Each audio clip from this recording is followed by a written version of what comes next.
28 seconds, I think. I need to get better than that. Why? My eternal journey. I need to be able to lie perfectly still for more than 28 seconds. How long do you think you could do it for? I've never tried to do it. You should. You should try to do it. Master it. Perfect stillness.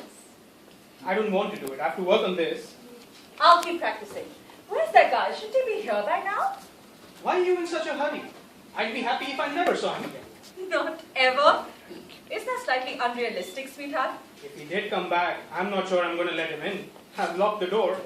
Timmy. I think I've finished. Really? Is it done?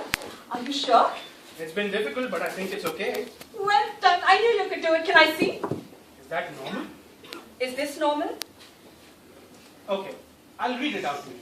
But it's a draft. Keep that in mind. Absolutely. Understood. I've never done this before. I've never done this before. This is going to be strange. I know. Imagine how much worse it would be on Wednesday through the tears. When I think of Annie, I feel an incredible feeling of love and warmth. She was always so happy. Sweetheart, can I stop you there? Always so happy? Isn't that overdoing it a little? I mean, I was happy at times, but always so happy makes me sound like some sort of giggling idiot. Too much? It's really sweet, but cut it, I think. What do you think? Okay. When we met, Annie was 21, and I was instantly attracted to her. We met at a pub where I was having a few drinks with my cousin, and she was with some of her girlfriends. Well, actually, that's not completely accurate. What, you were 21? Well, yes, but I wasn't with some girlfriends. I was actually with this guy from work. But when I met you that night, I gave him the push. What? You told me that you were with some girlfriends. You even pointed out to a group of girls. No, I really liked you, and whatever his name was a total wanker, so I told him we'd call it a night. Actually, I told him I had a headache, and I went out the back and waited 10 minutes while he left and then came back in. I thought it'd be a bad idea to tell you in case you lost interest.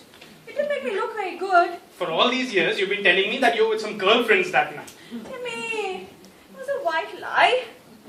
A flattering white lie. Flattering to you. Anyway, go on with the rest of it. Okay, I'll go on. When we met, I was having a few drinks with my cousin and she was with some guy from her work.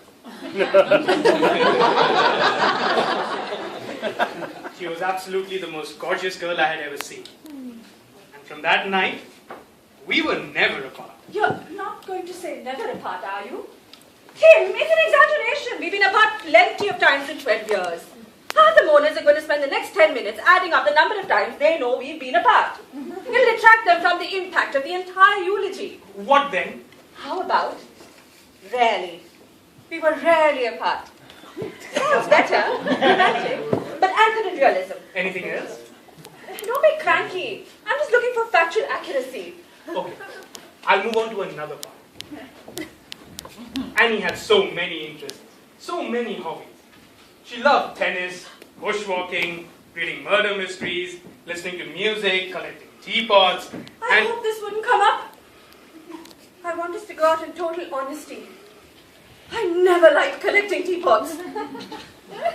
What has got into you? Death! Death got to me, Timmy! I died! You loved collecting teapots. You bought me the first one and I said I liked it. And you kept buying them. For God's sake, I didn't have the heart to say anything. Before I knew it, there were 50 of them. Loaded. All around the house.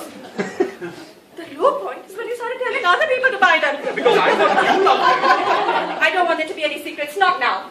The gardener. He's here. You better unlock the door. Not yet. I need a couple of more minutes if that's okay. Of course, I'll come back. He's ready now. I'm not ready. I don't care how ready he is.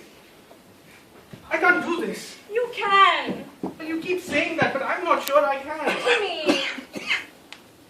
I'm just not sure how I'll manage. You will. It'll be fine. After a while. A long while. We were happy, weren't we? Yes, I think we were. On the whole. On the whole? Mostly. Mostly? We were mostly happy? I thought we were more than that, weren't we? We loved each other. We weren't always happy. Nobody's always happy. We were mostly happy. That sounds pretty bloody hard. I think of us as being happy together. We're mostly happy together. We were together 12 years. 12 mostly happy years. Do you think you'd have been happier with someone else? Is that what you're trying to say? I don't think that's the case. Obviously now I never know for sure. But I never met anyone and thought I'd be happier with you. And I need something here. You never give an inch. I just want there to be total honesty. If not now, when? Christ. All right, Tim. We were happy. We were very happy. We were mostly very happy. Thank you. It's just that I think that total honesty is incredibly liberating. And I think, at this stage, why have any baggage? Anyway, are you putting in anything with me? Am I taking anything on the road, so to speak? I don't know. I brought a rose from the garden. How about our wedding vows? The poem you wrote? The one we had framed? I could put that in. Are you sure you want it? Yes. I usually hate that sort of thing. But that poem you wrote? I never told you this, Tim. It was really beautiful. I mean, really amazing. On those rare days, when we weren't mostly happy, I felt really loved. I didn't write it. What? I didn't write it. I mean, I wanted to write it. I wish I had written it, but Annie, a few days before our wedding, I sat there before the blank bloody notebook saying that I'd write something. I felt all those things, Annie. I really felt it. I just couldn't write it. Who wrote it? Mom pointed it out. During the day. That's so popular! A daytime soap opera! Well, daytime, nighttime, how does it matter? Well, I don't know, I never asked. Lord Timothy!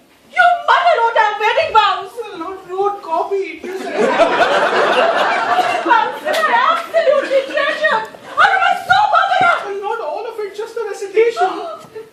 For 12 years, you let me weep over words that came out of a soap opera character's mouth! Annie, I felt all those things. I swear, I still feel them. Well, anyways, how often were you reading? Monthly or weekly? What, every day? How often were those rare days? You made me believe you wrote it! Where did my eulogy come from? That's all me. That's all original.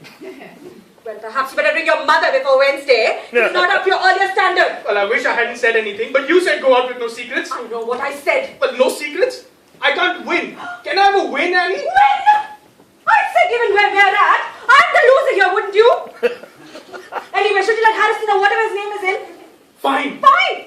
I'll let him in, and then you will never see me again. Technically, you won't see me again. Fine, that's it. Finish! The last time. Goodbye! It's not locked. It's not locked. I wish it had been locked. Tim, you need to let him in. He's waiting. I'm waiting. You really never liked teapots? I want to know I was as honest as I could be in the end. I thought I knew everything about us. I liked us. No one knows everything about anybody. Not really. We're still us. Tim, we can't stay here forever. Let him in. While I'm talking to Harrison, I can time you practicing perfect stillness. Okay? Tim, it's the last. Okay.